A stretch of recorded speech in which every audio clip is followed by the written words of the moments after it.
So I'm a bit shell-shocked. It's every time I see it, it still kind of blows me away. And I'm just astonished by the courage of and the eloquence of the guys and their mums and their wives and families. So it's been an extraordinary journey for us all.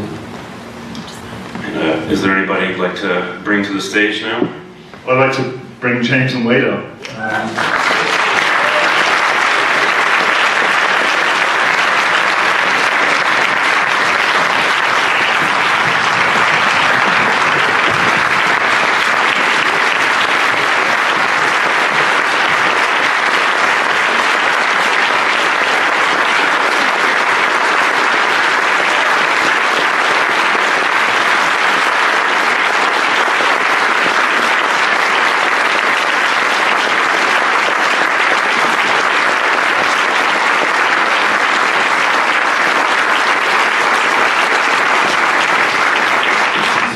Dan, I want to start with you. Can you just talk a little bit about the genesis of the project, how you came to know their story, and how you got them involved with the project, and where that all happened? I was having a very, I've never made a film involving a show business figure before. It's not really my area. I work on terrorism, crime, and war. But we were thinking, I was talking to someone at Channel 4 in the UK, and we were thinking, what are the big stories that haven't really been answered, the big questions that haven't been answered? And you mentioned the Michael Jackson story, and so we started doing a little bit of research, and I came across a reference in one of the forums to a court case that was being held by Wade and James, and I thought that's strange. I didn't know about this, and this might mean that for the first time someone might be able to tell the story of what actually happened. And so I kind of stumbled across it really, and then about a year later I found myself sitting in front of them with a camera, and then this extraordinary story began. And so when you did find yourself sitting in front of them with a camera, knowing that you're about to ask them very sensitive personal questions about their experiences, how did you prepare yourself for that, and how did you prepare them for, that interview process? I said, look, because both of them had spoken to lawyers and had spoken to therapists, and I said, look, you're speaking to the person in the street, the ordinary person, and just speak the story in the simplest way you can, in the most honest way you can. Don't worry about anything, any contradictions, any contradictory feelings you might have. Just tell it like it is, and that's what they both extraordinarily did over several days. I interviewed Wade for 3 days, James for 2 days, and we did pick-up interviews afterwards. And it just came out, and I was blown away. And immediately I knew we had something very big, and then I wanted to interview the mothers, because for me they were the key to the whole story.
Catch up. You do, really? Yeah. Well, what's he like? What's he like? He's a good guy. He's a good guy? Yeah. Show me where he touched you. Nothing ever, place he touched you, bro. nothing ever like that? No nonsense, no shenanigans? But he's a weird. Meanwhile, a second family claiming to be friends with the entertainer was introduced to CNN late Thursday by an associate of Jackson's. As with 11-year-old Brett Barnes, interviewed Wednesday by CNN, Joy Robson and her 2 children say they frequently stayed at Jackson's ranch and that 10-year-old Wade had slumber parties with Jackson, sleeping with him in the same bed. Yeah, you know, there's been different times where it'll just be me and Michael. Then there'll be other times where he has other friends over, too. This is what, like what Brett said, it's just a slumber party. We just have a lot of fun. And, you know, I've slept in the same bed as Michael. It's just you watch cartoons, you fall asleep. You know, it's just a friendship. And I know he would never do anything to hurt my brother. He's the nicest guy you've ever met. I've been there when these kids have been in Michael's room. I've been there with them. It's just party time. They watch videos, they eat junk food, they play video games. They play so hard, they fall asleep. They're exhausted, they fall asleep. Now, There's nothing more to it than that. From your standpoint, does it seem unusual for a 34-year-old man to have kids sleeping over? Not when you know Michael's background. Under normal circumstances, possibly yes. But Michael, everybody knows he didn't have a childhood. In general, with Michael, just had a wonderful relationship. I learned so much from him as an artist and as a kind human being. And it's my goal to try and just continue as much as I can in my own little world, that legacy. I'm not sure about being a part of the tribute. I've heard about it, and I'm excited about it either way, whether I'm involved in it or not. It's, because of Michael's connection to MTV, to all that he's done for the world of dance, pop music and pop dance. There's no way that you couldn't pay tribute to that in the place that it began, MTV. We talk so much about him as the pop legend, which is important, but it's nice to really remember that he was a man, that he was a father, and that's what it's really about, is a father and his children, and he's a wonderful dad, and at least they had the time with him that they did. So.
I'm starting on Cirque du Soleil Michael Jackson show. So it's the equivalent of the Beatles Love show that they have, or the Elvis show, but for Michael, which is exciting and terrifying all at the same time because it's such a huge responsibility. But that was why I took it on. Michael was such a huge part of my career and life. We were friends for 20 years before he passed, since I was 7. So it's an opportunity for me to give back a little bit to his legacy. It's such a big part of his legacy, and to make sure as much as I can that it's done right and that it really represents his essence.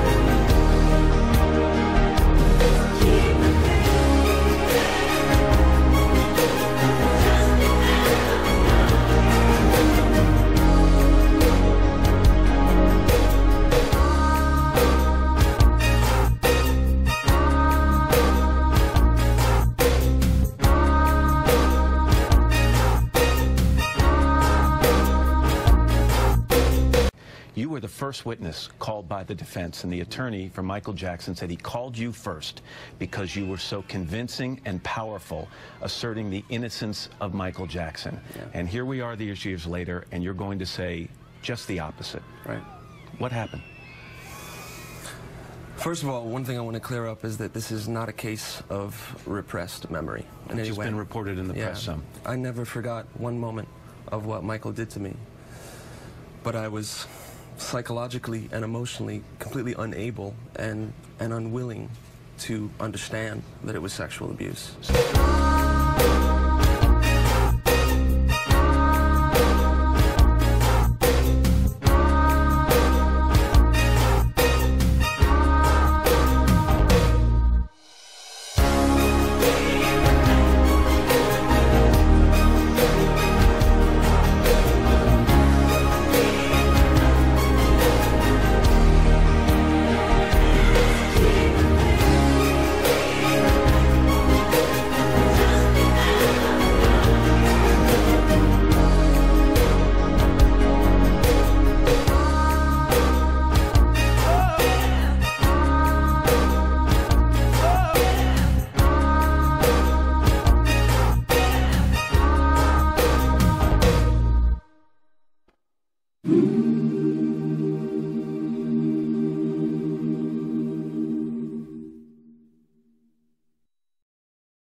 Hello, Wade.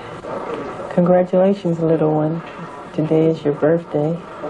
I don't celebrate birthdays, of course, but I thought I would take this moment to say congratulations on the day that you were born. And in my opinion, you should spend this day with your mother and your father who conceived you. And you should be giving them the presents and being thankful that they brought you into the world. And the future is yours, and you can do whatever you want. So congratulations. I love you. Goodbye.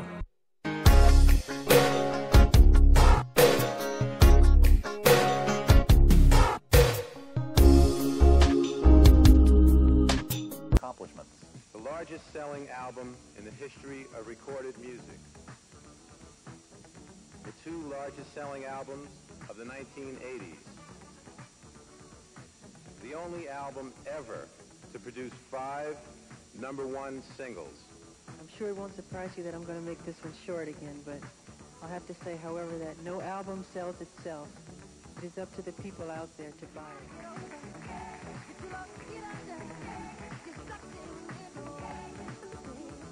But I especially want to thank everyone, everywhere, who helped make this award what it is. First a possibility, and now a reality. Jones, thank you, Dave Glue. Thank you, Bruce Swedian, John Branca, Mother and Joseph, Walter Yetnikoff, and Hank Caldwell, and all the children of the world. I love you. Goodbye.